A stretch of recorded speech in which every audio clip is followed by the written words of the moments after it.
officiating minister, a faithful servant of God, and a passionate shepherd of his people, Reverend Danny Del Mundo.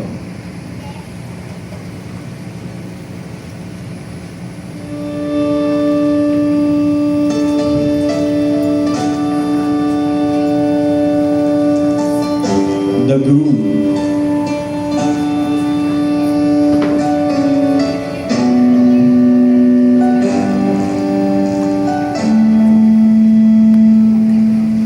The groom's parents.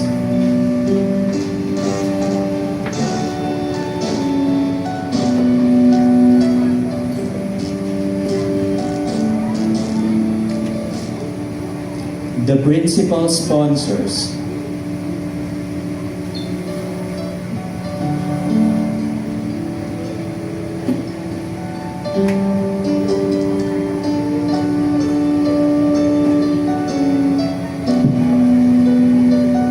The secondary sponsors.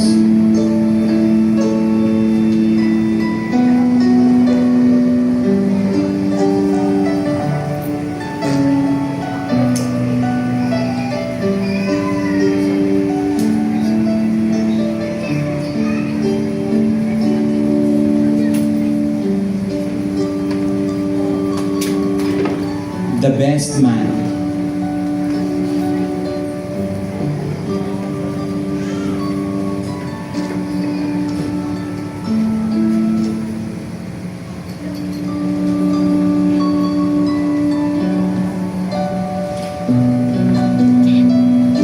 The matron of honor.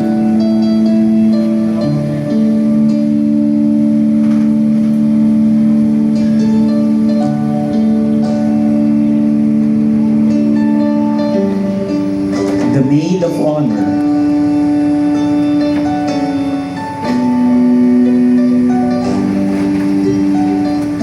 The ring bearer.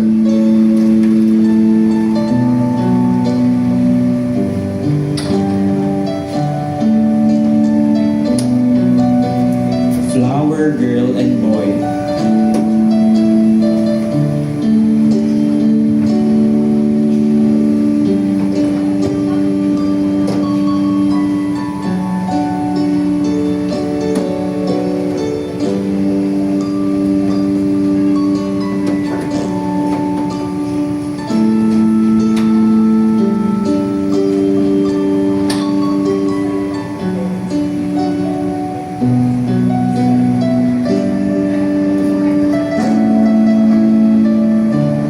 The parents of the bride.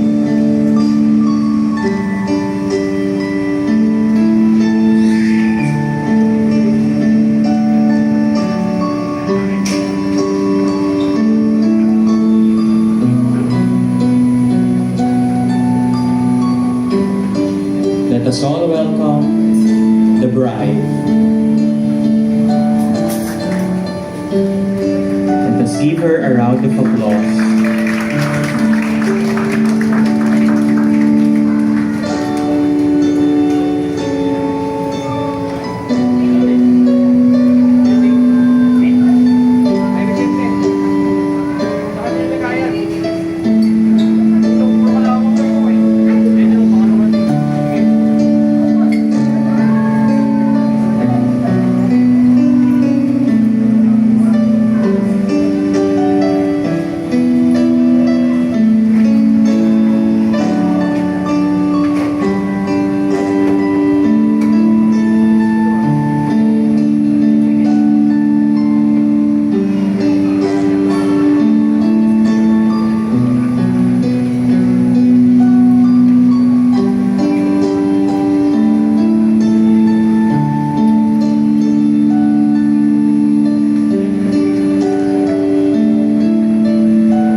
seats.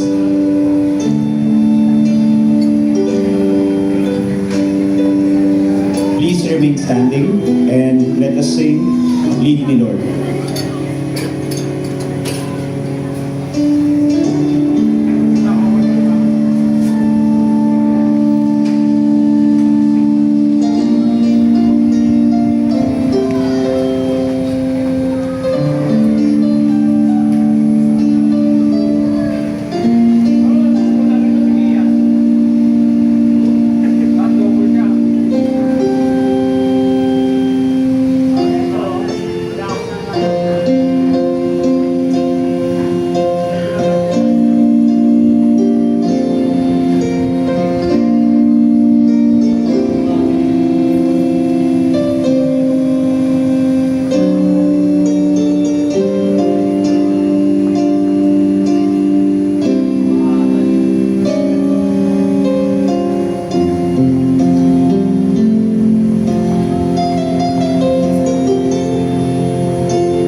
take this moment and invite the presence of our Lord Jesus Christ.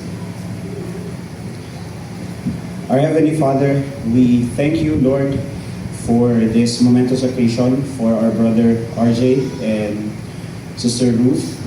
With a grateful heart, with their family and friends, we humbly ask for your presence, that you bless this nuptial of our dearest brother and our dearest sister. And may your Holy Spirit come and fill our hearts with warmth and love. And may this occasion, Lord, be a start of a wonderful journey of our RJ and Ruth as one, as they walk this life together, rooted in faith in your word, as we humbly ask this in the name of our Lord Jesus Christ, our Lord. Amen. Amen. And we may all be seated.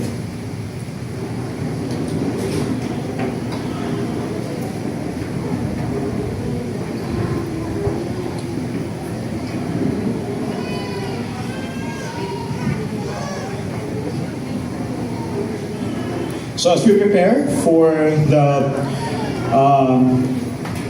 wedding of our dearest brother and sister, we have here our Reverend Pastor Danny Del Mundo to bring in some exhortation. And before we call him, let's sing Power of Your Love.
You in the name of the Lord Jesus Christ this morning, this afternoon.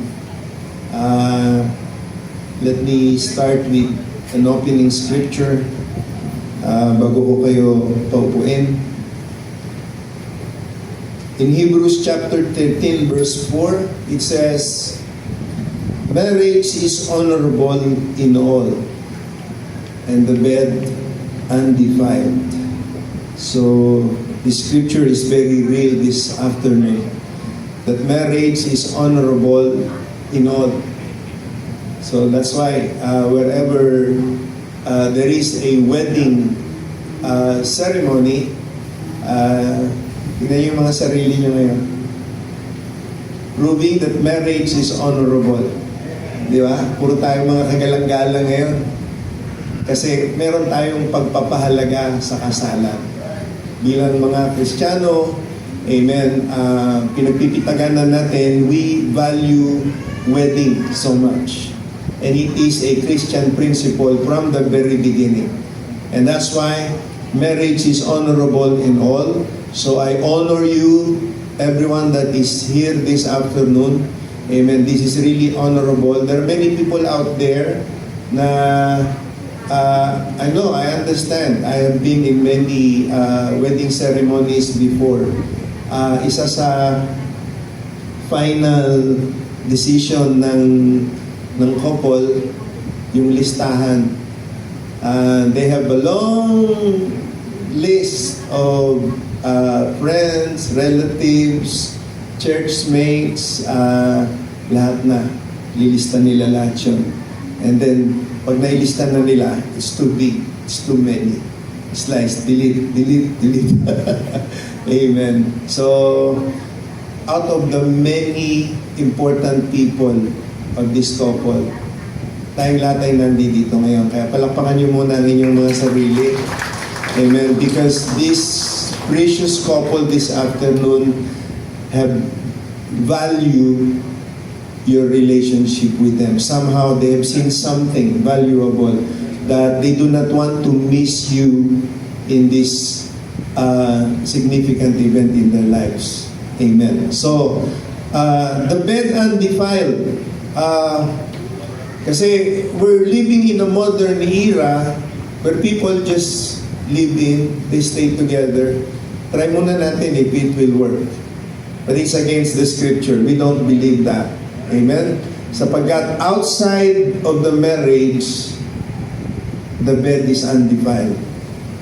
Between two personalities becoming one. So, bago po tayo magpatuloy, nais kong alay ng munting panalangin. Let's just bow our heads this afternoon. Dear Heavenly Father, we thank you. We give you, Lord, all the glory and the honor for this special event. It's a privilege for us to be here, to occupy precious seat that this couple have prepared for us. So we thank you this afternoon, and may you lead us as we have just sung a simple song. Lead us to the remaining hours that we're going to stay here, and may your name be glorified. And secondly, may this be a precious moment for Brother RJ and Sister Ruth, as we give you, Lord, all the glory and honor in Jesus Christ's name. And with that, say, Amen. God bless you. Maupo na muna tayong lahat except Brother RJ and Sister Ruth. Amen. Before we go to the actual wedding ceremony, we just want to give a simple exhortation of the word. So before anything else, Sister Ruth, this is your moment. Ikaw ang pinakamagandang babae sa balat ng lupa sa mga sandali ito. Amen. Palakpakan natin. So, Ruth, ang pinakamagandang babae sa balat ng lupa ngayon. Amen. So, Brother RJ, the Lord has preserved Ruth for you, and you have to be thankful for that. So I assume that you have also prepared. I just want to read a statement of Solomon when Solomon said, "A good woman is a jewel in a man's crown." Amen. But Pastor Hill is a long-time friend of mine. We've been together in one church until we have our own ministry. And they're so close to us. Maski na madala kaming magkita, our families have some kind of a connection. And I know this family, since these siblings are still young, I know them very well. So, Brother RJ, you're not lucky, you're blessed to have Ruth in your life from this day onward. So another statement of one servant of the Lord regarding this statement, he said, his name is William Marion Branham, he said, "So but now, a good woman is a jewel in a man's crown. She should be honored. My mother's a woman, my wife is, and they're lovely. And I've got thousands of Christian sisters who I highly respect. But if they can respect what God made them, a motherhood and a real queen, that's all right." Next, sabi niya, she's one of the best things that God could give a man. Was a wife. Besides salvation, a wife is the best thing if she is a good wife. So imagine how important a woman is in the life of a man. Next to salvation is a good wife. Amen. I trust the Lord, Sister Ruth will be a good wife and a good mother as well. Amen. So God bless you. Paupuin ko muna kayo at bigyan natin ng daan ang maikling exhortation ng salita ng ating Panginoon. So I just want to greet everyone this afternoon in the name of the Lord Jesus Christ. Before we proceed, I have my own Bible here, but I understand we have a Bible bearer. So para, amen. So, thank you. God bless you. All right. So, amen. So, in respect to the reading of the Word, we just respect Him in our hearts. Sa Matthew chapter 19, verses 3 to 8, in verse 3 says, "The Pharisees also came unto Him, tempting Him, and saying unto Him, Is it lawful for a man to put away his wife for every cause?" So, ang scripture na ito nagpapatunay na 2,000 years ago, marriage was being challenged already. May mga taong challenge nila. They even challenged the Lord. And they were Pharisees. Pharisees also came unto Him, tempting Him and saying unto Him, "Is it lawful for a man to put away his wife for every cause?" And He, the Lord Jesus, answered and said unto them, "Have ye not read that He which made them at the beginning made them male and female? And said, For this cause shall a man leave father and mother, and shall cleave to his wife, and they twain shall be one flesh. Wherefore they are no more twain, but one flesh. What therefore God hath joined together, let not man put asunder." They say unto Him, "Why did Moses then command to give a writing of divorcement, and to put her away?" He saith unto them, "Moses, because of the hardness of your hearts, suffered you to put away your wives, but from the beginning it was not so." Okay? Now, of all the relationship indicated in the scriptures, of course, God being the Father, He is the Father, we are His children. He is the Master, He is our Lord, we are servants. He is the firstborn among many brethren. He is a teacher, we are students. But of all this relationship, God has given so much value to marriage between man and woman. In fact, in Genesis started with male and female. In the middle of the scriptures, I remember Hosea in chapter 2, verse 16, he says, at that day, in the future, when prophet Hosea mentioned about this, ang sabi niya, darating ang araw niya, you're going to call me no more Baali, which means Lord. But you're going to call me Ishi, which means husband. And it was a prophecy then, but it's a reality now.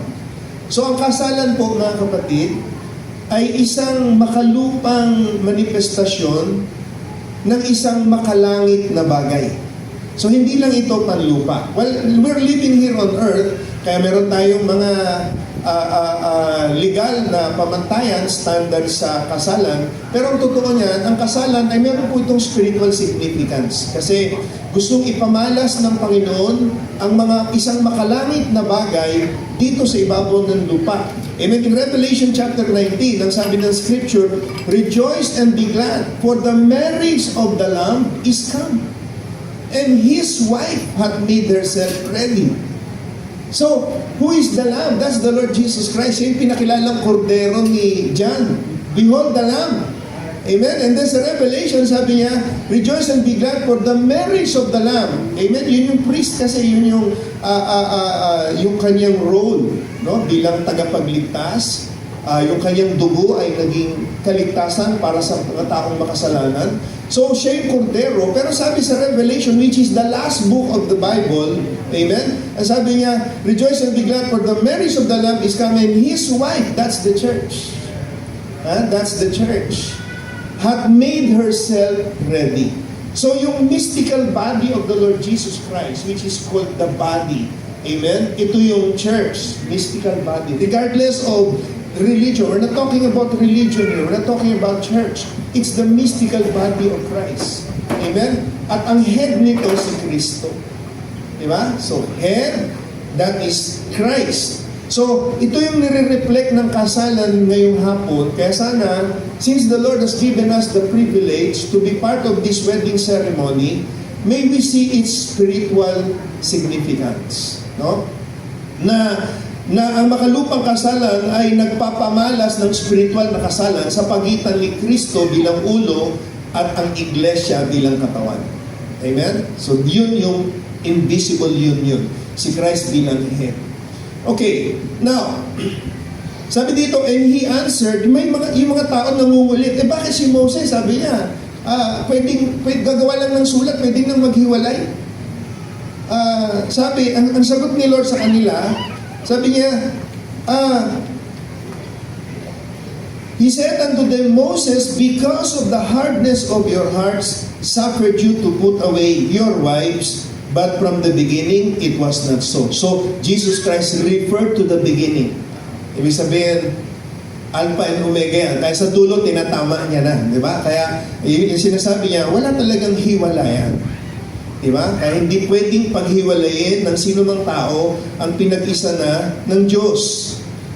Pero sabi, bakit si Moses pumayag siya? Ang sagot ng Panginoon, Moses, because of the hardness of your hearts. Kasi titigas ng ulo ng mga tao. Kaya si Moses bilang propeta, nakulitan, o sige, pinahintulot niya. Okay? So pag sinabing pinahintulot, permissive will yun. Pag sinabing permissive, hindi yun perfect will. Kaya ngayon sinabi niya, ang perfect will ni Lord, hindi pwede ang hiwalayan. Di ba? Kaya tama yung mga lolo natin, hindi yan parang kanin na mainit, pag sinubo mo, napaso, luluwa. Matandang kasabihan na yan. Tama sila. Kaya ngayon, in the beginning it was not so. Binalik siya. Kasi Jesus Christ is the Word. Kaya yung Word kasi yan ang nagkukorek ng mali eh. Kaya kinorek na ito ng Panginoon. Now, sabi niya, He answered unto them, have ye not read that He which made them at the beginning made them male and female? Kaya ang kasalan sa Biblia, kasi may mga modernong bansa na po ngayon na pumapayag na sila na ikasal ang lalaki sa kapwa lalaki, babae sa kapwa babae, no? Tayo bilang konserbatibong bansa ay at least umiiral pa rin. Pero baka masurpresa tayo kasi alam ko meron ng gumagaan ng presentation sa ating kongreso na gayahin na rin yung mga modernong bansa, no? So, ngayon, pero babalik tayo parati sa salita. Kaya bilang mga Kristiyano na ang Biblia ang pundasyon, ang sabi dito, ang kasalan ay sa pagitan ng lalaki at saka ng babae. Modernization will eat up, they will change everything, but the Word of God never changes. Kaya salamat na meron tayong pagpapahalaga sa prinsipyo niyan. So it's between male and female. Kaya ang kasalan ay sa pagitan ni Adam and Eve. Hindi kay Adam tsaka kay Madam. Hindi rin kay hindi kay Adam at saka kay ang kasalan ay kay Adam at saka kay Madam, di ba? Amen. Hindi si Adam at saka si Steve.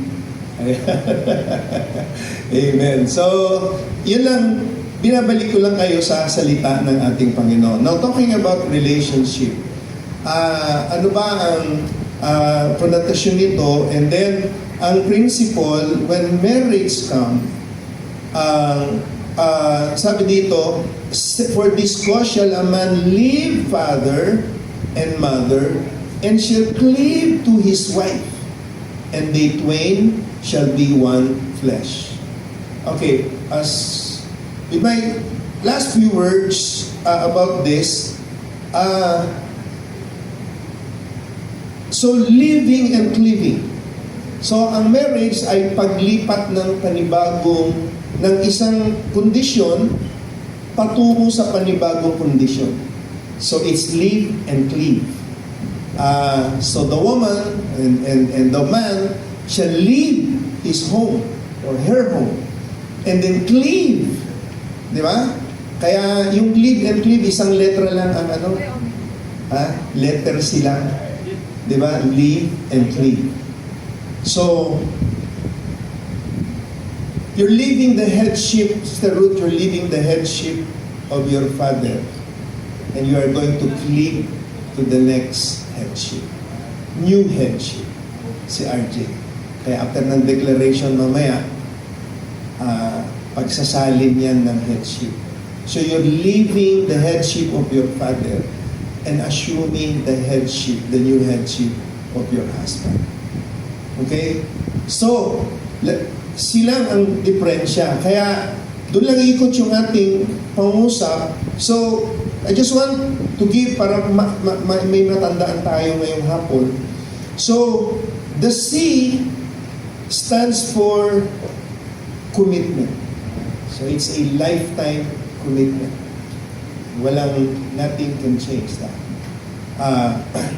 So, ang commitment is a principle of overcoming. Kasi when you are committed to each other, kasi madalas kayo magkita sa church, madalas kayo magkita sa trabaho, somewhere, if you have, pero iba na pagka nasa isang bubong na kayo, di ba?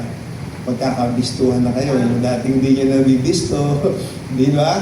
Dati pag nagkikita kayo, bago kayo magkita, harap ka pa sa salamin, magpa-practice ka pa magsalita, papugay ka ng mata, di ba? Yung boses mo, itotono mo pa para medyo meron ng konti, di ba? So, pero pag sa bahay nga, wala na practice. You're in a reality. Okay? So you will discover something that you have not discovered before. Pero, di na kayo pwede umayaw. Di ba? It's a commitment. Now, next, for the C is care. So, you care for each other. Sa buhay natin, nakuha ko rin ito sa message, every 7 years ng buhay ng tao, merong change. Di ba? Unang 7 taon natin, mother's care. Ayan, di ba? Kaya ang una, bago pa yan maturuan ng 4 Gospels, yung care muna ni Mama, di ba? Kasi yan na nasa bahay, yan yung may hawak sa baby. So it's a mother's care. For the first 7 years, you experience that. And then, after 7 years, pasok ka na sa school. Di ba? Another 7 years, 7 to 14 years old, nasa teacher's care ka na. Di ba? Ibang-iba yung environment mo. Dati sa bahay lang, ngayon nadadagdagan na. Yung environment mo, nag-expand na yung territory. Di ba? So, yung natuturuan na din tayo sa school and we experienced that. I used to be a public school teacher. I was a master teacher when the Lord called me sa ministry. So, now, after second 7 years, you go to college, 14 to 21, you're under professor's care. Mas mataas na yan, di ba? Pag high school ka, ngayon kasi mayroon tayong grade 12, medyo restless ka ng konti, di ba? Pagka bata ka. Pero pag college ka, medyo seryoso ka na ng konti. Di ba? Mas seryoso yung pag-aaral, meron ng Pero pagka-graduate mo, 21 to 28, which is the 4th 7 years of our life, pasok ka na sa career. Di ba? So meron ka ng care. Career na. And that's another care. Di ba? From mother's care, teacher's care, professor's care. Now, career na. You go to career. Kaya pag 21 to 28 years old ang tao, wala pa siyang karir. Delikado yung tao. Kasi dapat bago ka mag-30, maliwanag na sa'yo yung karir mo. Maliwanag na yung direction mo sa buhay. Di ba? And then after what? 28 to 36, kaya perfect yung kanila, pati yung, so 28 to 36, papasok ka na sa family. Di ba? Family na yan. 36 to 42, medyo nag-uumpisa na yan, no? Ng 36, 42. Kami ni Baderil, nagba-basketball pa dati. Pero nag-uumpisa na yan, meron naman sasakit sa katawan mo, di ba? Kaya kailangan meron ka ng healthcare. Amen. 42 to 49, andyan yung mga tao na makikita mo, they're successful. Kasi when you go to 50 is Jubilee. Dapat rest ka na yan. Di ba? So, yan yung stages, and now I believe you're in the right track. Amen? RJ and Ruth. And then, fourth is communication. Mahalaga yung communication. At ang first line of communication natin, yung words, di ba? Salita o sulat, yung expression natin. So, mahalaga ito sa pagsasama ng tao at yung mga experience natin dito ng mga magulang, the sponsors, the parents that are here, alam nila kung gaano kahalaga yung communication. Di ba? Pero yung communication, hindi lahat sa salita. Di ba? Kasi meron tayong mga language that though you cannot express it verbally, pero sa pagsasama nyo, you discover that. Di ba? Na alam na hindi na sasalita yung asawa mo, pero meron kang nararamdaman, merong body language. And then this is something that you have to discover. At sana when you do that, you have to be sensitive enough to respond. Di ba? You should always be there dahil kailangan yung communication tuloy-tuloy yan. In the absence of communication, the relationship failed. Okay? And then, your communication should always be positive. Okay? Then lastly, letter C, charity. Sabi sa 1 Corinthians 13:13, and now abideth faith, hope, charity, which means love. These three, but the greatest of this is charity.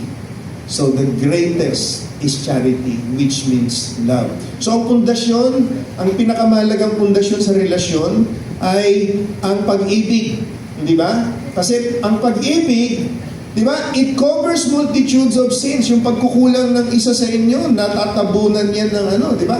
Pagkamahal yung isa't isa, ewan ko kung hindi ko alam, yun lang ang hindi ako masyadong updated kung marunong nang magluto si Sister Ruth. Pero minsan, pag ang asawa mo nagluto, di ba? Nagprito ng itlog, nasunog. Amen. Merong mag-ama, sabi nung nagluto, nasunog yung itlog na pinrito. Sabi nung tatay, naku, paborito ko yan. Di ba? Amen. So, ibig sabihin, there's nothing wrong pagka sa mag-asawa. Okay? You always appreciate each other. Your communication, napakahalaga na. Kaya, sa hapon na ito, it's my prayer na lahat ng mga bagay nito, live and keep that letter C. Amen. In your life will always remain. Amen. So, God bless you. And now we're going to change the order of this service. We're moving on to the actual ceremony. And I have a copy ng marriage license ng ating candidates for wedding this afternoon, Brother RJ and Sister Ruth. And I have also made the marriage certificate. So that means there is no legal impediment that will prevent us para ituloy natin ang kasalan na ito ngayong hapon. Amen? But, magtatanong pa rin ako kung merong nakakaalam ng inaabot ng tinig na ito na pwedeng maging hadlang para ang kasalan na ito ay hindi matuloy. magsalita na po siya o kayo ngayon. Okay? So, bibilang ako ng 3. Kung meron kahit na isa na nakakaalam ng dahilan upang ang kasalan na ito ngayong hapon sa pagitan ni Brother RJ at ni Sister Ruth ay magsalita na kayo ngayon. 1, 2, 2 kalahati,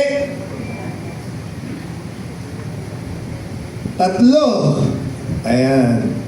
So, ibig sabihin, matutuloy po ang kasalan ngayong hapon. Walang hadlang. Amen? Meron tayong legal basis, pareho silang potensyal. Amen? Kaya tuloy po ang kasalan at wala nang pwedeng sino man. Yaman din lang na in-announce natin ito, walang sino man ang pwede pang magsalita laban sa kasalan na ito ngayon. Alright, so gusto kong patayuin yung ating mga kapatid, Brother RJ and Sister Ruth. Amen. Gusto kong tanungin muna si Brother RJ, and we have another microphone.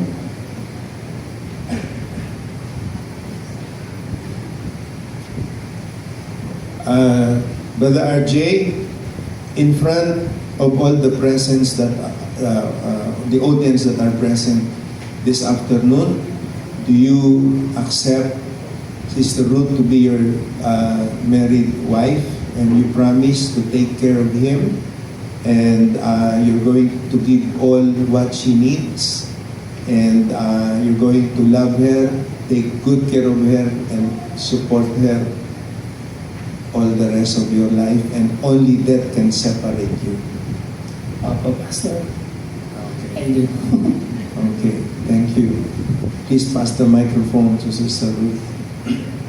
Sister Ruth, do you accept Brother RJ Morente to be your wedded husband the rest of your life, and you commit and you promise in front of this audience that you're going to submit to him your whole life, and you're going to take care of him, and your love, your wedding will remain, and only that can separate you?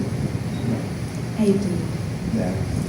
Palakpakan po natin si Brother Archie and Sister Ruth.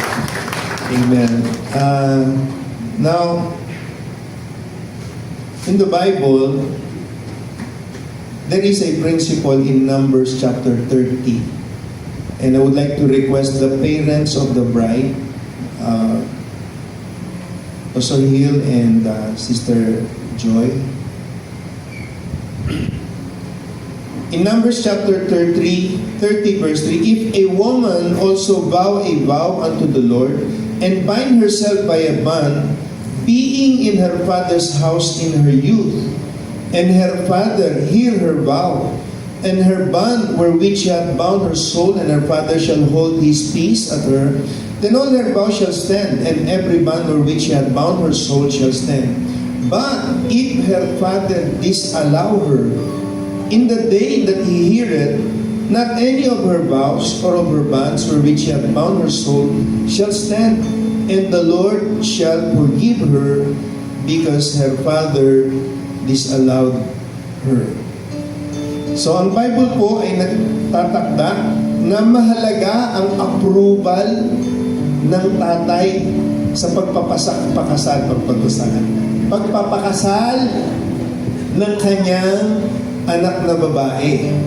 Now, the Bible says, even if a woman vow a vow to a man, and her father heard it, at hindi sumang-ayon ang tatay, ibig sabihin, hindi pa rin pala yung hino-honor ni Lord. Kaya, Sister Ruth, amen, gusto natin marinig publicly ang declaration ng father ni Sister Ruth. Pastor Hill, do you voluntarily give Sister Ruth, binibigay mo ba ng voluntaryo yung kamay ni Sister Ruth kay Brother RJ ngayong hapon? Ano sabi ko sa kanina? tayo.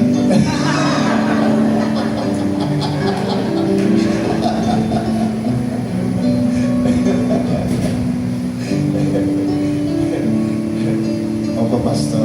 Alright, pinakaba mo kami ha. Okay, palakpakan natin ang Father ng right ngayong hapon. So narinig nating lahat, bumbu at voluntaryo na pinagkakaloob ni Pastor Hill Aquino, ang kanyang anak na Sister Ruth, kay Brother RJ. God bless you. Amen. God bless you. Brother Hill, mari na kayong maupo. Amen. Gusto ko rin patayunin yung magulang ni Brother RJ. Amen. Kung paano ipinagkaloob ni Pastor Hill ang kanyang anak na Sister Ruth, ay ganon din po ba na ipinagkakaloob nyo rin ang anak nyo na si Brother RJ kay Sister Ruth? At tinatanggap nyo rin si Sister Ruth na inyong maging manugang? Opo, Pastor. Okay, palakpakan po natin ang magulang ng babae. Maraming salamat po. At ngayon, nais kong paluhurin si Brother RJ and Sister Ruth. And may I request na alisin natin yung upuan sa likod so that everybody can see. Saglit lang, pabalik din natin mamaya. Amen. Thank you so much.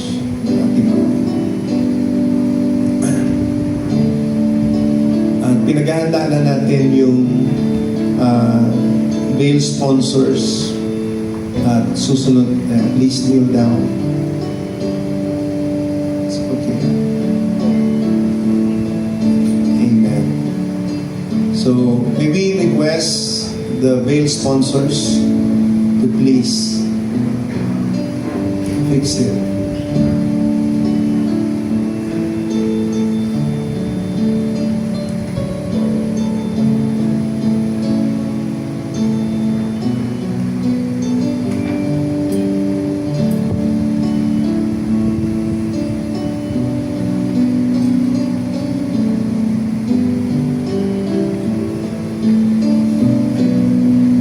Sa balik.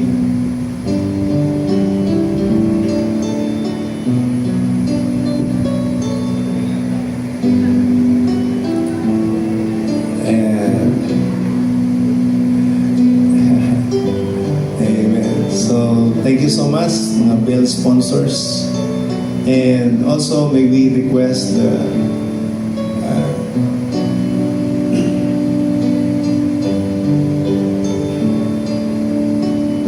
okay, pwede na po ilagay. Now, sa iba, ito ay parang isang ritual lang, or something that we do dahil part ito ng seremonya. But we just want to give you a little background. Kaya kanina may nakamanman ko saan ilalagay yung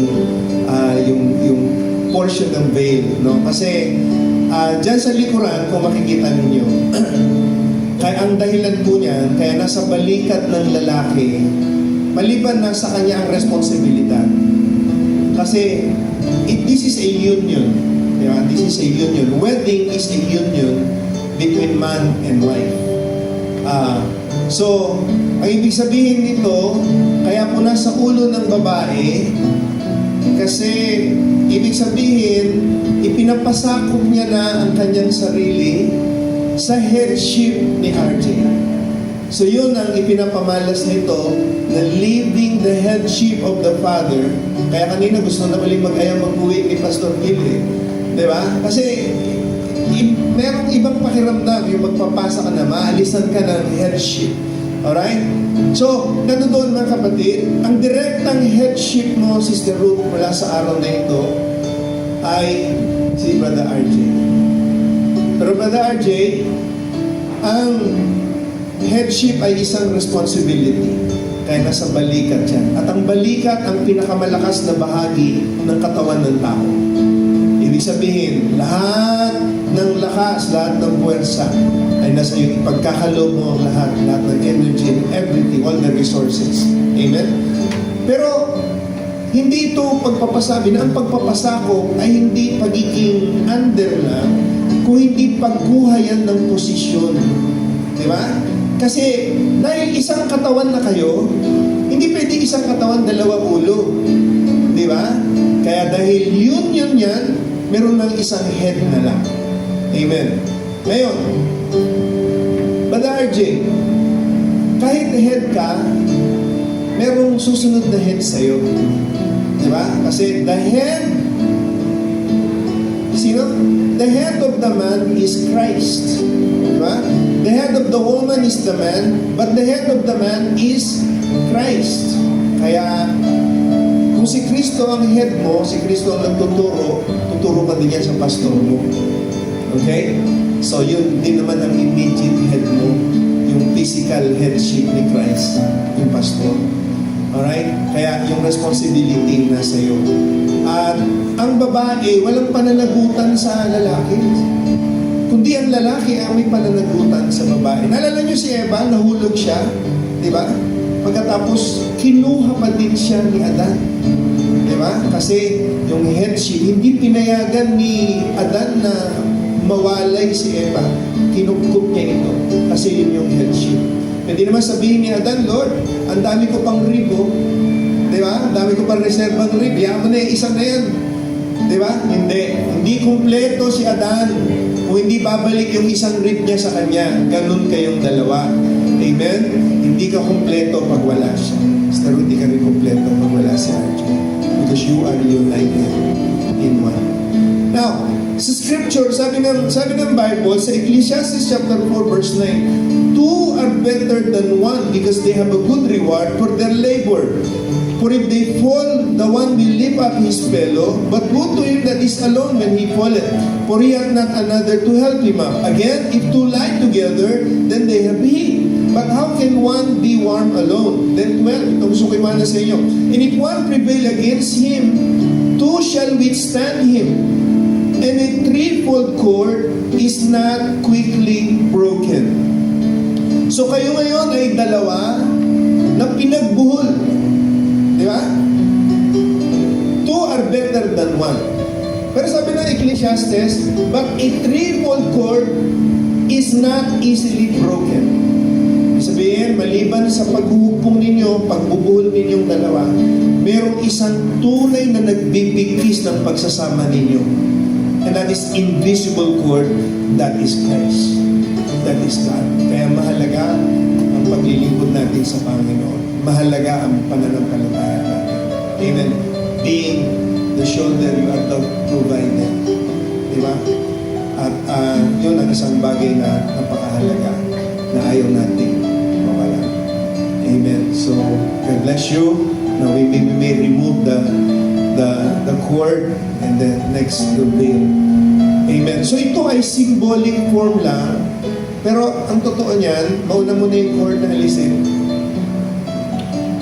Sa Bible, kasi yung veil, makita niyo yung hair ni Sister Ruth, mahaba, ano. Kasi if you check in the Bible, sa 1 Corinthians 11, hindi tela yung binigay na pang-cover as a sign of headship. It's the long hair of the woman that is given as the covering or as the expression of submission. So, amen. Ngayon gusto ko kayong patayuin na dalawa. Amen. Thank you so much.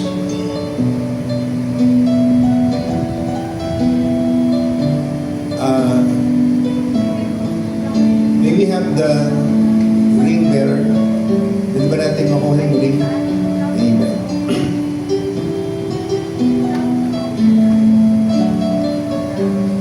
Thank you. Very good. Alright.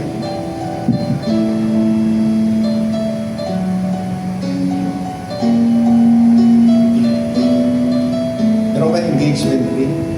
Yeah. The engagement ring daw, second ring yun. First ring, engagement ring. Ito ay wedding ring. Yeah. Second. Mag-ingat daw sa third ring, which is suffering.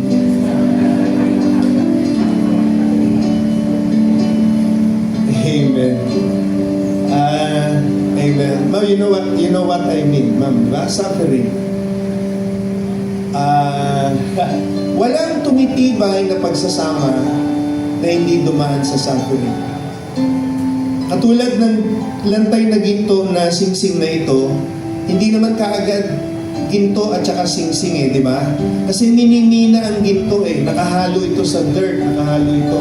Di nagkinukuha, minimina, pinapan, pagkatapos hanggang makuha yung pinaka-gold, di ba? Inaalis lahat ng mga dirt para makuha yung pure gold.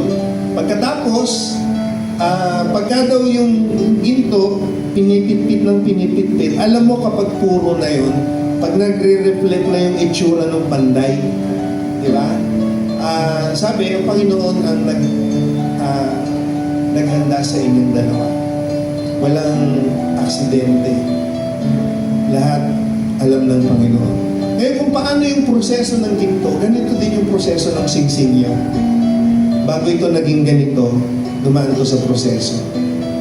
At gusto ko sabihin sa inyo, Brother RJ, Sister Ruth, along with the other experienced couples that are here, walang matibay na kasalan na pagsasama na hindi sinubok ng Panginoon. Ang pagsubok, dinadaan pa sa apoy, pero ang dulo nito, titibay. Si Job nagsabi, Lord, hinahanap kita. Tumingin ako sa harapan sa malayo, hindi kita makita. Tumingin ako sa likuran, hindi kita masumpungan. Tumingin ako sa kaliwa, sa kanan, wala ka din doon, Panginoon. Parang pili ko ako lang mag-isa. Pero nagpatuloy ako sa paglakad dahil sa dulo nito, sabi ni Job, magmimistula akong ginto. I shall come forth as gold. Kaya whatever you have to pass through sa inyong pagsasama, just keep walking together. Amen? At sa dulo niyan, ang pagsasama ninyo, magiging lantay na ginto. Gusto ko kayong pagharapin dalawa.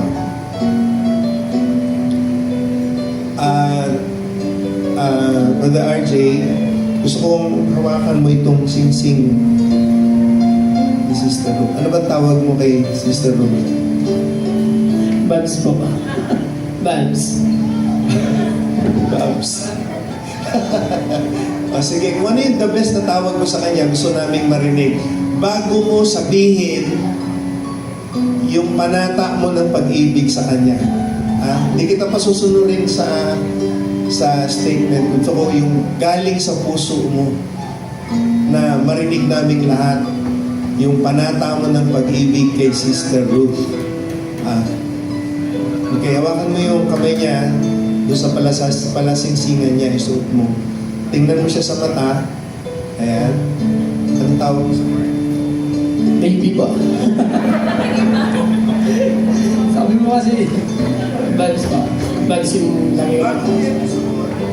Brother Jay, bago mo yan isuot, tingnan mo siya sa mata at sabihin mo sa kanya yung iyong pangako ng pag-ibig. Babs. Pangako niya. Hanggat mabuhay ako, ikaw lang ang araw-araw kong pipiliin at mamahalin. Pangako na magiging responsible ako sa family natin. And I will do everything para sa ikasasakayos ng pagsasama natin. Pangako na hindi ako magbabago kahit naduman man tayo sa hirap. Mananatili ako sa kanya. Kaya na ginagawa mo sa akin.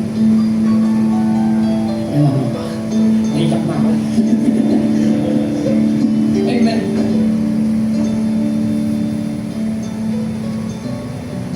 Okay, now, it's Ruth's time. Ano tawag mo sa kanya? Babs din po.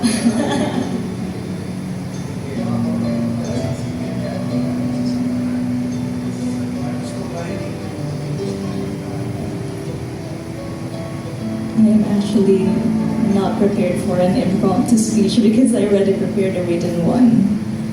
Pero I'd like to speak straight from my heart.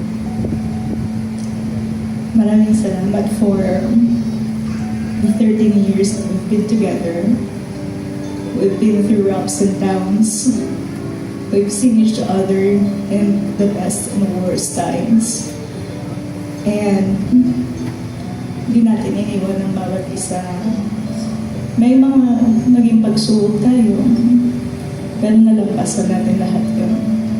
And moving forward, this is another chapter. So we're done with the trial period. And I hope that from this day onwards, mas mamahalin pa natin ang bawat isa. As your wife, I'm going to love you and submit to you because that's what a wife should do. Scripturally, I have to submit myself to you. Bilang head of the family, I know that you're going to lead our household sa pag-ibig, sa pananampalataya sa Panginoon.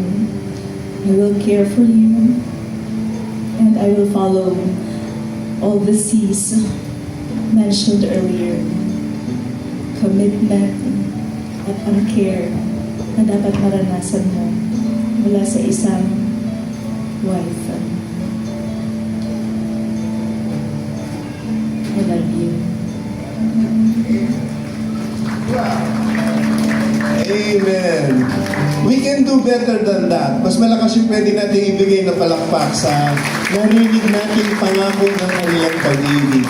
Amen. Now may I request the crew again na bigay sila ng upuan.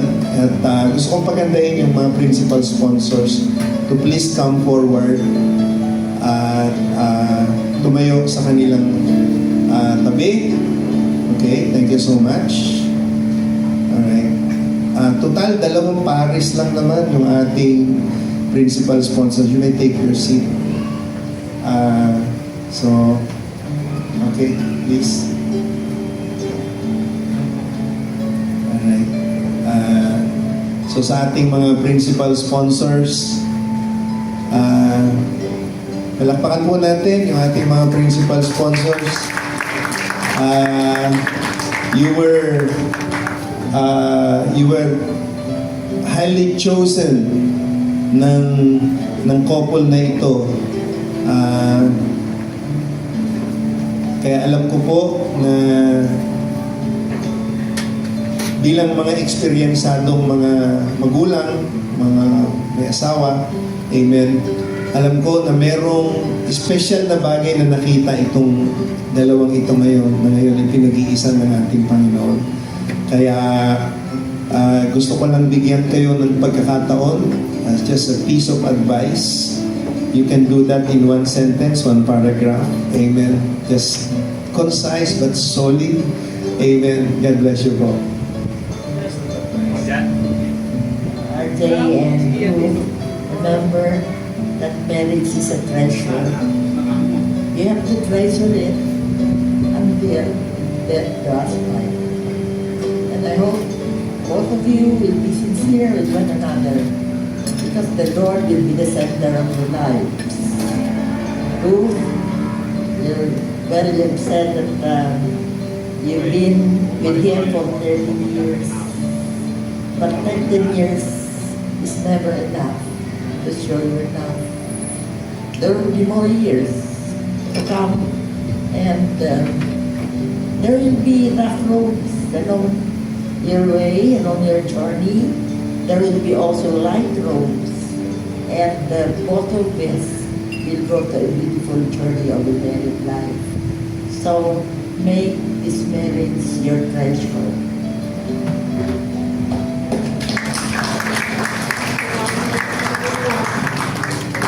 Hello, congratulations sa bagong kasal kay RJ at saka kay Ruth. Saan naroon si Teacher Russell na wala ko nakilala. Sana masaya siya ngayon at pinaka-congratulate yung bagong mag-asawa. Ang happiness ay doon na naman nakikita yan sa hindi naglilihiman lahat ng kanilang mga saloobin ay dapat laging communication at magiging matagumpayan lalo na lagi kayong humingi ng awa sa Diyos at yan bubukal sa inyong puso at lalo na yan meron ka naman kayong pag-ibig sa isa't isa. Yan ang pundasyon natin, pag-ibig. Kaya huwag niyong kakalimutan, kahit kayo nag-aaway, ano lang yan, palagpasin lang. Congratulations. Congratulations sa inyong dalawa. Ang wish ko lang sa ina siguro ay ang pag-aasawa ay hindi isang araw, isang taon. So hangad ko na maging masaya, maligaya ang inyong pagsasama. At sana lahat ng pagsubok, ano man ang inyong kahinatnan, ay magsama pa rin kayo habang sasabi nga forever. Congratulations.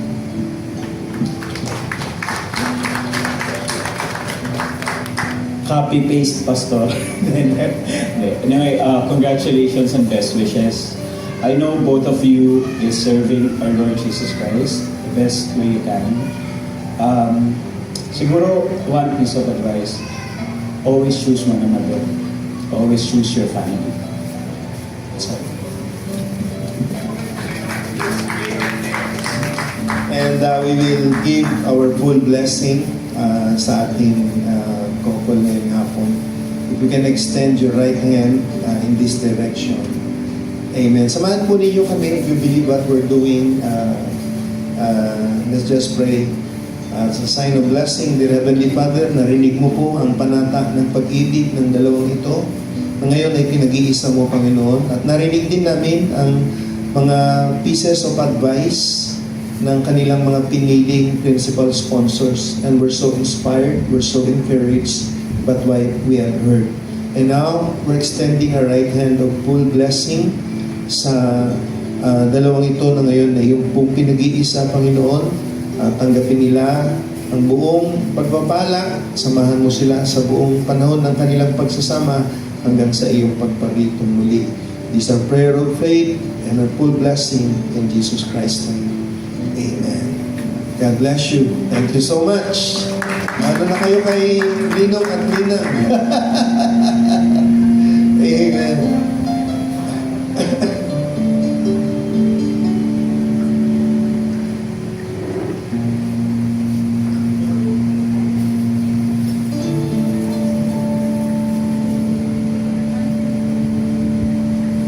Amen.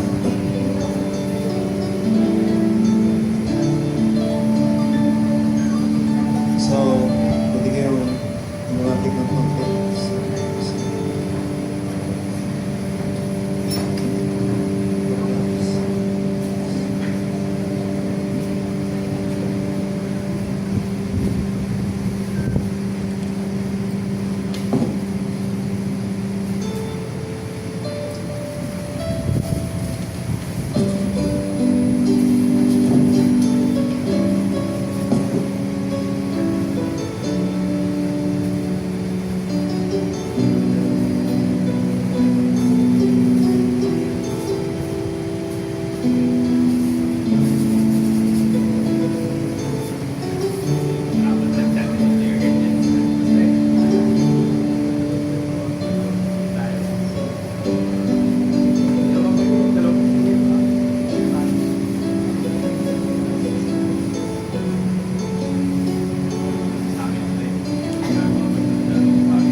Siguro yung mga principal sponsors natin, ilalapit na lang ng mga group na may individually. So thank you so much. We can also remove the chairs once again.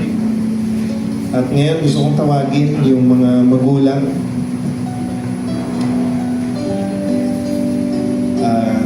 Tapos kayo ng konti. May we call on the parents of both.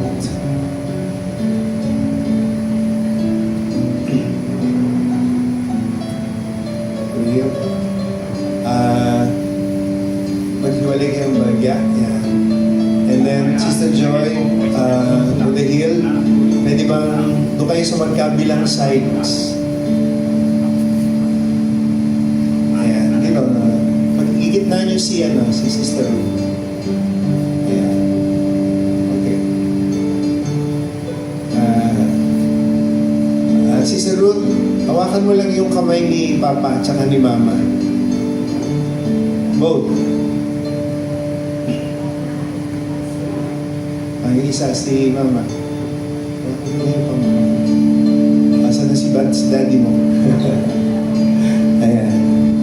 Amen. Brother Jay, hawakan mo rin yung kamay ni Mami.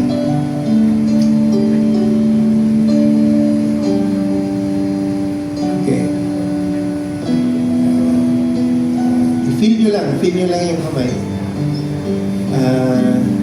So I just want to tell you and remind you this afternoon, yan yung mga kamay na pagbungad nyo dito sa mundo. Yan yung kamay na sumalo sa inyo. Kamay na kumakay sa inyo. Kamay na naghatid sa iyo dito. To the RJ, Sister Ruth. And probably, I don't know, the same hands na dumisiplina sa inyo sa ilang mga pagkakataon. Pero, whatever it is, those pairs of hands ay naging kamay ng Diyos para ihatid kayo hanggang dito sa pagharap ninyo sa panibagong buhay ninyo. And may you not forget those precious hands. God bless you. Brother RJ, gusto ko ngayon marinig naman namin, kahit maikling pasasalamat mo sa mga magulang mo at pangako mo sa mga bibiyanan mo. Okay lang?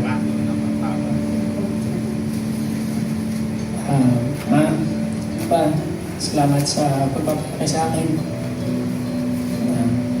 Salamat po kasi sa kayo parati every time na problem, hindi lang problema.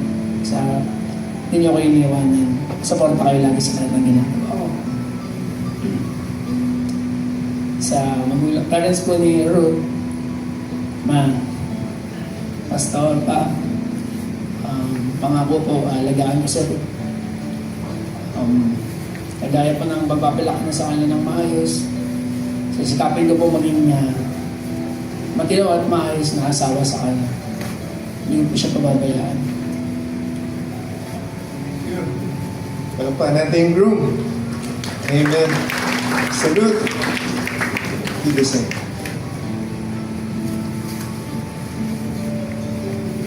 Actually, we had our session this morning na po. Nagiyakan na po kami kaninang umaga before I left our home.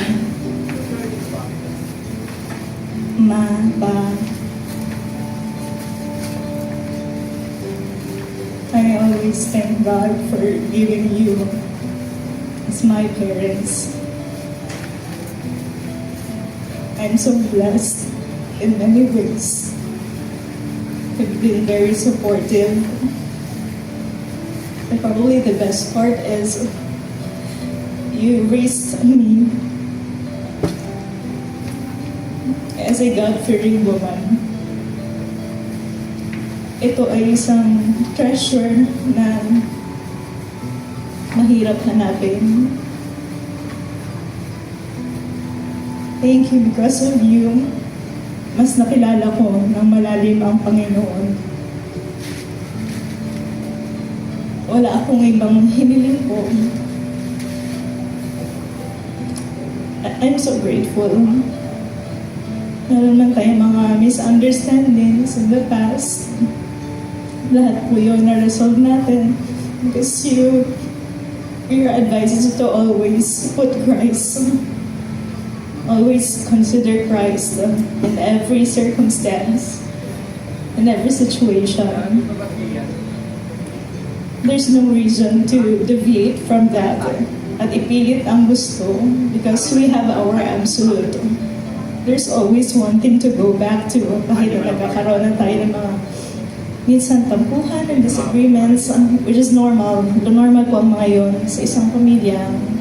Pero lagi nyo akong nire-remind, bumalik tayo sa Panginoon. Tingnan natin lagi ang salita ng Panginoon.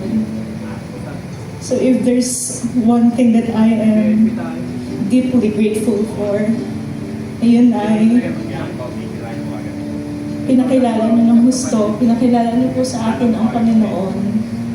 For those who do not know me well, since I was born po, my family has always been Christians. I was born and raised into a Christian family. Puno ng pag-ibig, puno ng pananampalataya. Hindi ko man matapatan yung pag-serve niyo, but I am hoping and praying na matapatan ko po ng mahigitan ang paglilingkod na ipinakita niyo po sa amin. Mula nung bata kami, kahit na dumaan tayo sa mga pagsubok, hindi tayo bumitaw sa Panginoon. And I would like to have a family like that. So I promise you, nangangako din po ako sa Panginoon. Sisikapin ko na magpalaki. So we have our son.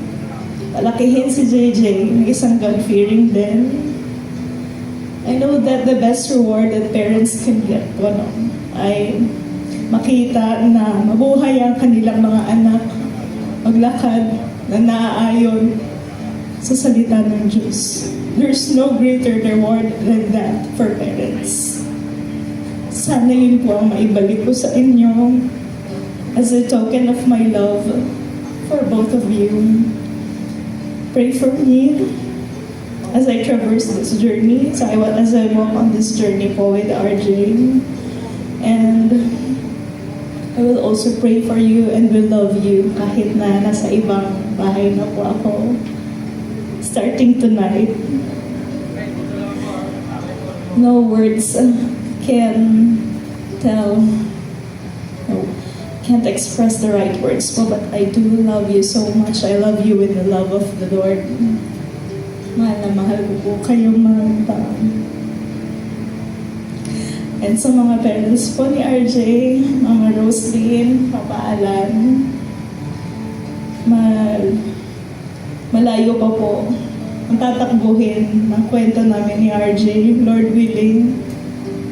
Gaya ng pangako po niya sa aking mga magulang, nangako rin po ako na iingatan ko si RJ, mamahalin ko siya, pagsisilbihan, at sisikapin namin na maging maayos ang aming pamilya para sa kapurihan ng ating Panginoon. Yun lang. Amen. Pwede kayo maglapit and we will continue to hold your hands together, RJ and Ruth.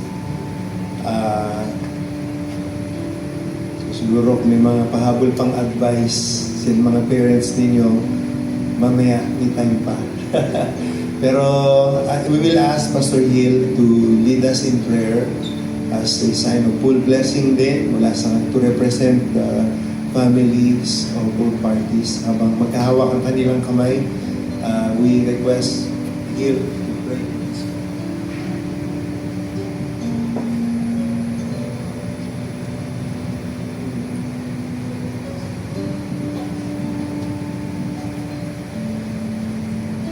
Father God, napakahirap po para sa akin bilang ama, bilang pastor ni Ruth. I have no words, Lord, na maisip ngayon ang aking puso ay dinadaan ko na lang sa joke na kanina.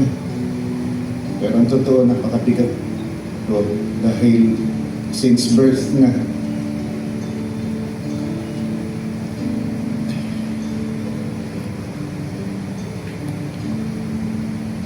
Lord, hinihiling ko po sa oras po na ito, naigawad mo po ang iyong basbas, ang iyong pagtatali, Panginoon, sa dalawang kaluluwa na ito. Huwag mo pong hayaan, Panginoon, na mapigtas po ang bigkis ng pagmamahalan nila. Hayaan mo po, Diyos, na sa bawat panahon na lilipas ay lalong hihigpit ng hihigpit ang bigkis ng kanilang pagmamahalan. Turuan mo po sila, Panginoon, to realize, Lord God, na they have a different upbringing, Lord. Ibang values na kinagisnan ni RJ at iba rin ang values na kinagisnan ni Ruth. At hindi mawawala ang kanilang misunderstanding, Lord God. They will fight bitterly, Lord God. Pero kung matuturuan mo po sila na kaysa ang kanilang sariling damdamin ang manaig, Lord God, turuan mo sila na ang iyong mga salita ang kanilang panghahawakan, hindi ang kanilang values, Lord God, na kinagisna. Ang balikan nilang salita pag dumadating yung time na hindi na sila magkasundo, Lord God. Turuan mo sila na pag masyado na hindi na nila makayanan ng isa't isa, because I've been there, Lord God. Nakarinig ako ng mga magaganda na vows, Lord God, na para kang nasa langit pag pinapakinggan mo ang kanilang vows. But after some time, gusto na nilang maghiwalay kahit sila yung mga Christian, Lord God. Kaya hinihiling ko sa oras po na ito, Lord, na turuan mo po sila na ikaw po ang maging sandigan nila, na pagting yung time na sila po hirap na sila na matolerate ang isa't isa, Lord God. Sana ikaw agad ang kanilang maging sandigan, mag-pray sila agad, na hipuin ang puso ng bawat isa, napakalmahin ang kanilang mga damdamin, kaysa maramdaman nila ang galit sa isa't isa. Palitan mo po ito ng pagmamahal, pangunawa. Iyon po ang ilagay mo sa kanilang mga puso, iyon po ang hilingin nila sa iyo. Kaysa magtapos po sila na maigting ng kanilang pagpapalitan ng hindi magagandang mga pananalita. At pagkalmado na sila po ay mag-usap ng matiwasay. Wala pa akong nakita na idinulog sa Diyos ang kanilang mga problema ng masinsinan, buong puso, buong katapatan, na hindi ito pinakinggan ng Diyos. Kaya dakilang Diyos, hinihiling ko sa oras na ito pong igawad mo sa kanila, ito pong ipagkaloob mo ng basbas sa kanila. Dahil ayoko pong makita, masakit sa aking damdamin, na dumating yung time na magkakaroon sila ng kapaitan sa isa't isa at sila'y maghihiwalay. Keep them, Lord God. Talian mo po ng buong digting ang kanilang bigkis ng pagmamahalan, at huwag mong hayaan sila'y makuhulagtos sa iyo. Hawakan mo po ang kanilang mga kamay upang sa oras na parang gusto nila to give up, Lord God, hindi nila magawa dahil kang humahawak sa kanilang kamay. Bless them, Lord God. Bless all the people, Lord God, this evening. Sana maging suportado sila sa lahat ng oras. Yung mga naging sponsors nila, Lord God, ipuin mo palagi kanilang mga puso na naroon ang kanilang pakikiramay sa kanila sa oras na kailangan nila ang pagmamahal, kailangan nilang pangunawa, kailangan nila ang guidance, kailangan nila kusulingan upang makaranas sila ng comfort, pagmamahal, mapagsabihan man lang ng kanilang mga sama ng loob at problema. Iniling po namin, iniling ko po, Diyos, ang lahat ng mga bagay nito sa dakilang at bukod tanging pangalan ng Panginoong Kristo Jesus. At lahat po tayo magsabi ng Amen. Amen. Amen. Thank you for that wonderful prayer. Amen. Thank you so much, parents on both sides. You may take your seat. Amen. Okay, sister. Bless you. Amen.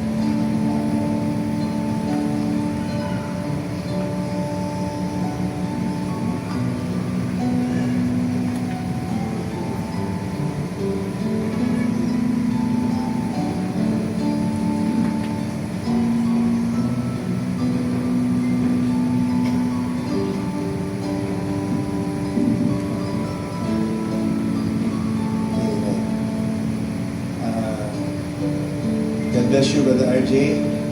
Mr. Ruth. I am so blessed and privileged to be the one to solemnize your wedding. Salamat sa inyong kumpiyansa. Salamat din sa mga magulang.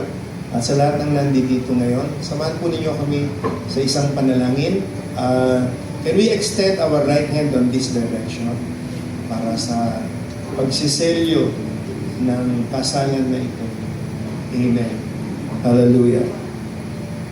Dear Heavenly Father, we have heard their vows. Ito po ang totoong nagkakasal, Panginoon.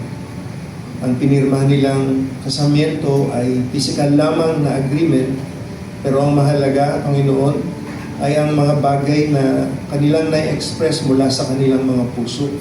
At kaming lahat na naririto, we are all privileged. At sa pamamagitan, Panginoon, ng ministeryo na ipinagkaloob mo sa iyong lingkod ngayong hapon, at sa harap ng mga saksing naririto, mga magulang, mga sponsors, secondary sponsors, and all the visitors, guests that are here, and above all, with this open book, with your presence na ikaw na siyang totoong nagbibigkis sa kasalan na ito. Hindi ka man namin nakikita physically, pero nararamdaman namin, Panginoon, ang pagsama mo sa amin. Lord, by this prayer of blessings, and we commit ourselves, Lord. And we believe na iyong poprotektahan ang pagsasama nila hanggang sa iyong pagdating. This is our prayer of faith, Lord. In Jesus Christ's wonderful name. And everybody say, Amen. Praise the Lord. Palakpakan natin ang ating mga kapatid. Amen. Hallelujah. So pagkatapos naming marinig ang inyong panata ng pag-ibig sa isa't isa, approval ng inyong mga magulang, mga gininto ang advice ng inyong mga sponsors, and by the virtue sa pamamagitan ng ministeryo na pinagkaloob ng Panginoon sa akin, at sa otoridad na ipinagkaloob ng bansang Pilipinas, kayong dalawa ngayon ay ganap ng isa, Brother RJ and Sister Ruth. Kayong dalawa ngayon ay pinapahayag ko sa harap ng mga saksing naririto at sa harap ng Panginoon na ganap ng mag-asawa. Amen! Hallelujah! May I now pronounce Brother RJ and Sister Ruth as husband and wife. One more time, palakpakan natin ang union na ito na pinag-isa ng ating Panginoon. Hallelujah. Ngayon, Sister Ruth, pwede ba naming marinig ang iyong kumpletong pangalan mula sa araw na ito? Baka magalit po si Papa. From this day on, I will be known as Ruth Tino Morete. Mrs. Mrs. Morete. Amen. Thank you, Lord. Oh, Brother RJ, everybody has approved, and even Ruth. So now, Sister Ruth is your wife. Amen. Ngayon, pwede pa kayong lumapit ng bahagya sa isa't isa Amen. At pwede mo nang itaas yung veil. Ayan. Ayan. Tingnan mo maigi ang iyong bride. Tingnan mo maigi ang iyong groom. Okay. Now, may we witness this afternoon the wedding ceremonial kiss. Okay. Brother RJ, hawakan mo si Sister Ruth sa balikat. Ayan.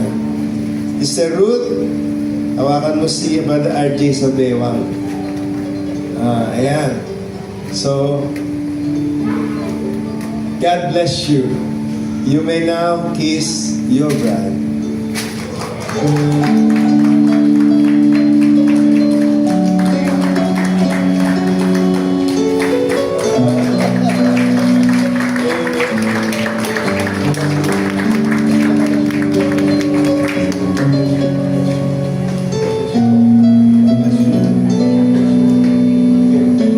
Bless you. Now, may I turn over the microphone sa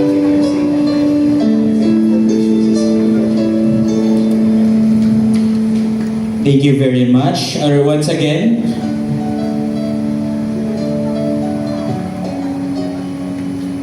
let's give our newly wedded couple a round of applause. Isang malakas na palakpakan po.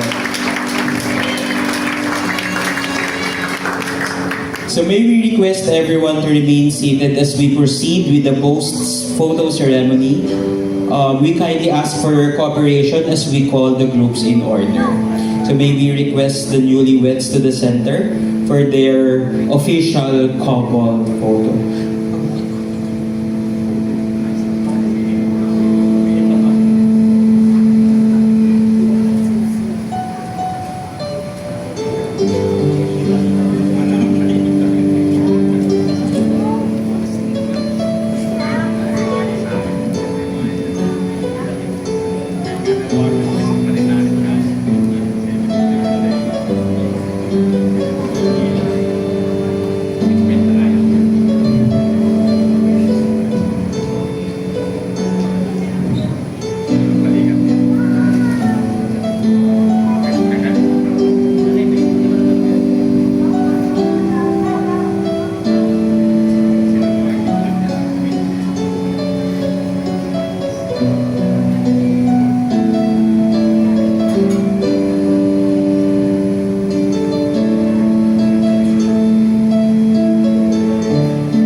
Couple with Reverend Danny.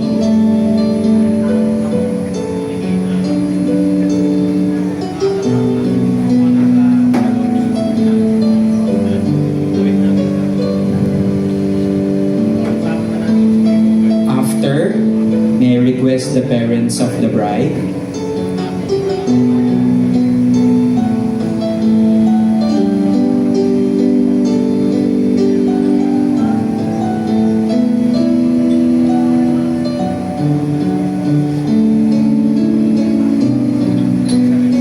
Will be parents of the bride. Then after will be the parents of the groom.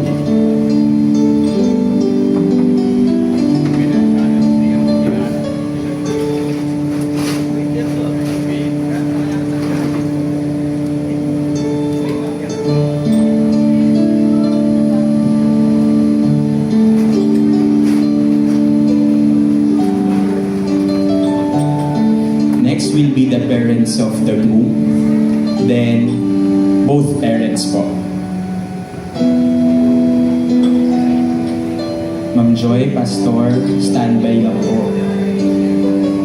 After po, magkasama po.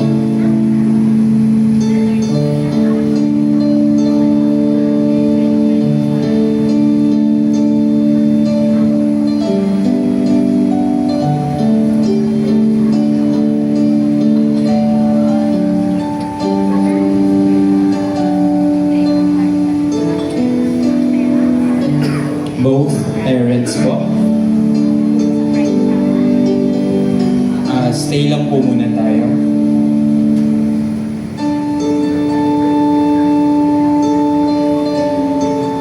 After, we will be calling the immediate family of the bride.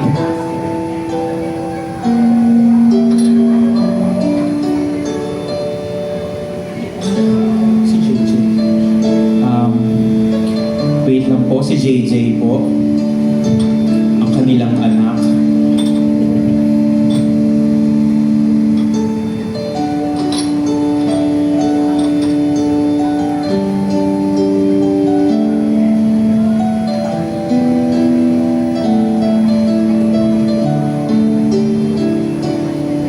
Thank you po. Next will be the immediate family of our bride. Bride po. Kuya.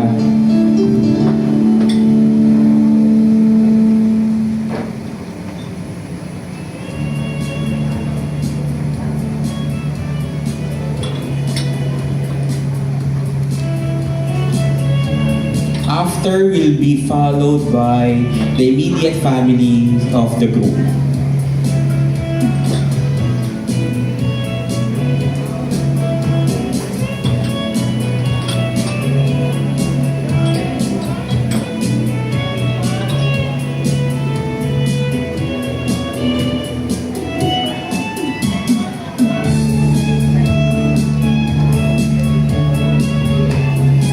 Next will be the family of the groom.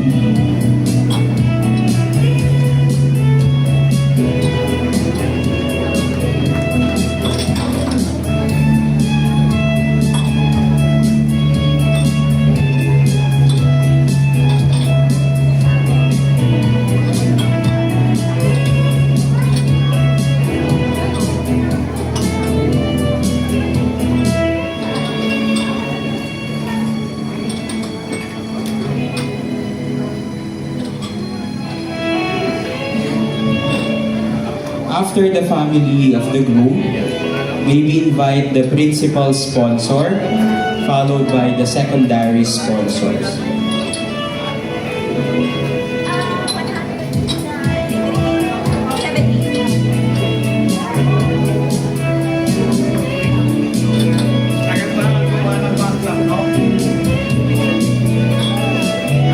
May I invite now the principal sponsors.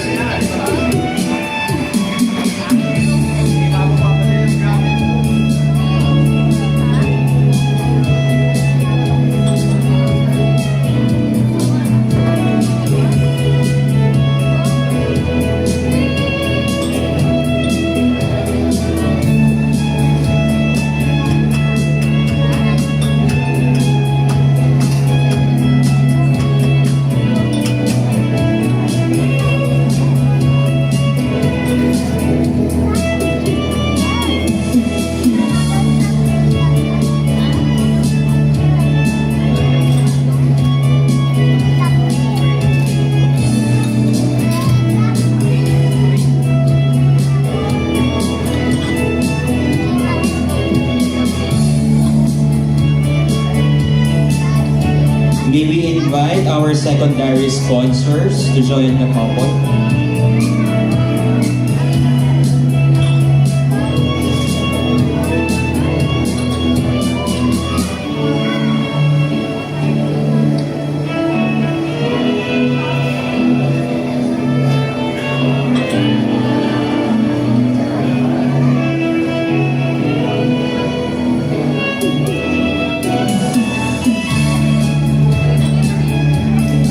After the second Darius sponsors, we will be calling table number for us to have our photo opportunity with the couples.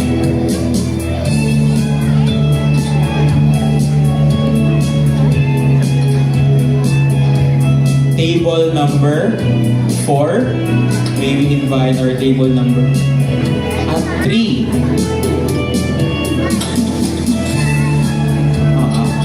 Number 4 po. May we call table number 4. Opo, nagagalit po ang...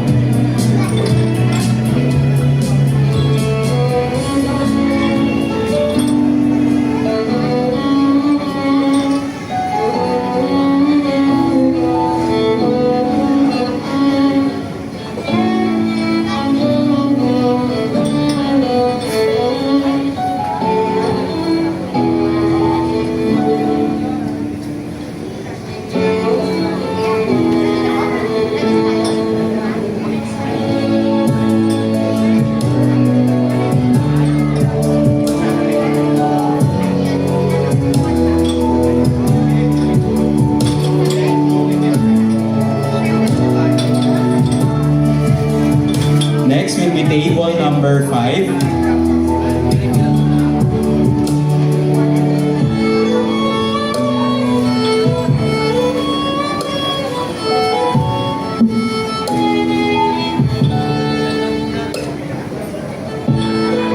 Wait lang po.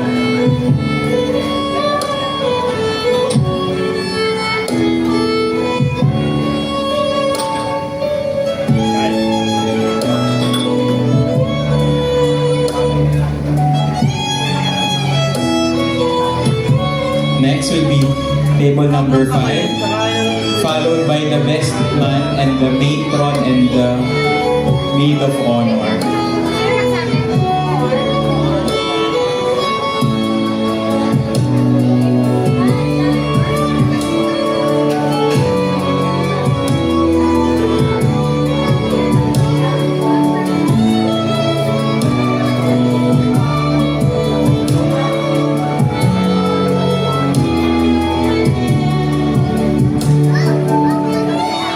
Next will be the best man and the maid and the matron of honor.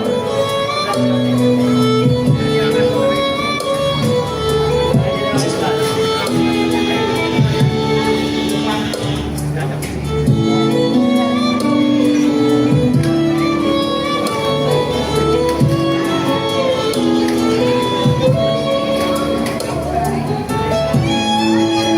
for table number 4. You can now 3 and 4. You can also have your early dinner. Our buffet area is now open. Thank you.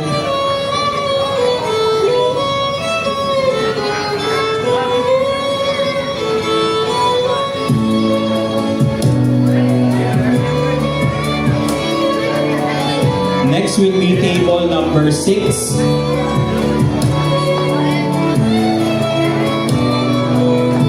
After you can now have your early dinner po. Wait lang daw po.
Next will be table number 7.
number 8.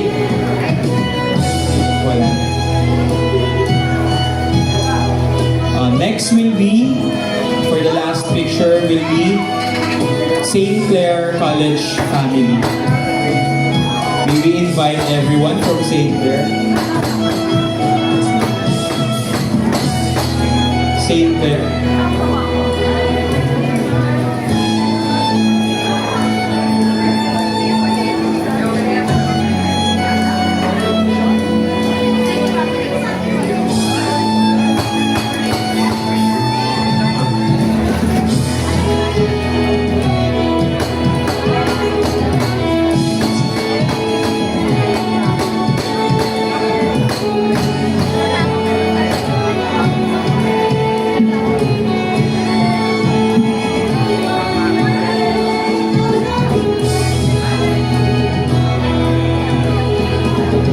Ate Angel,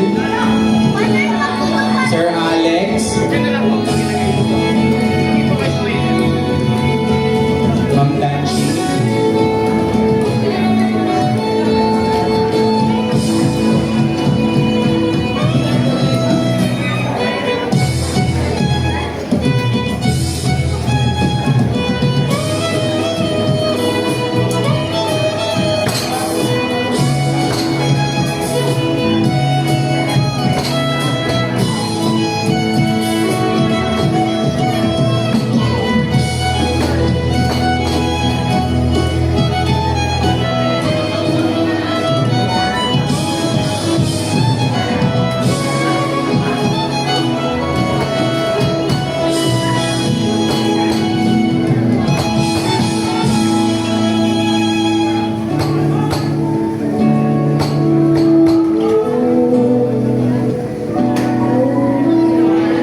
thank you very much po.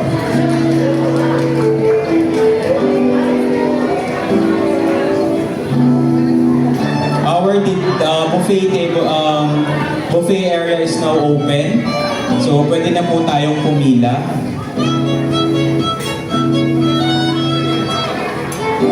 Ay, ma'am, the cultural group.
While we are waiting, open na po yung ating photo booth. So when open na po siya, pwede na po tayo mag-start, pumila for photo booth.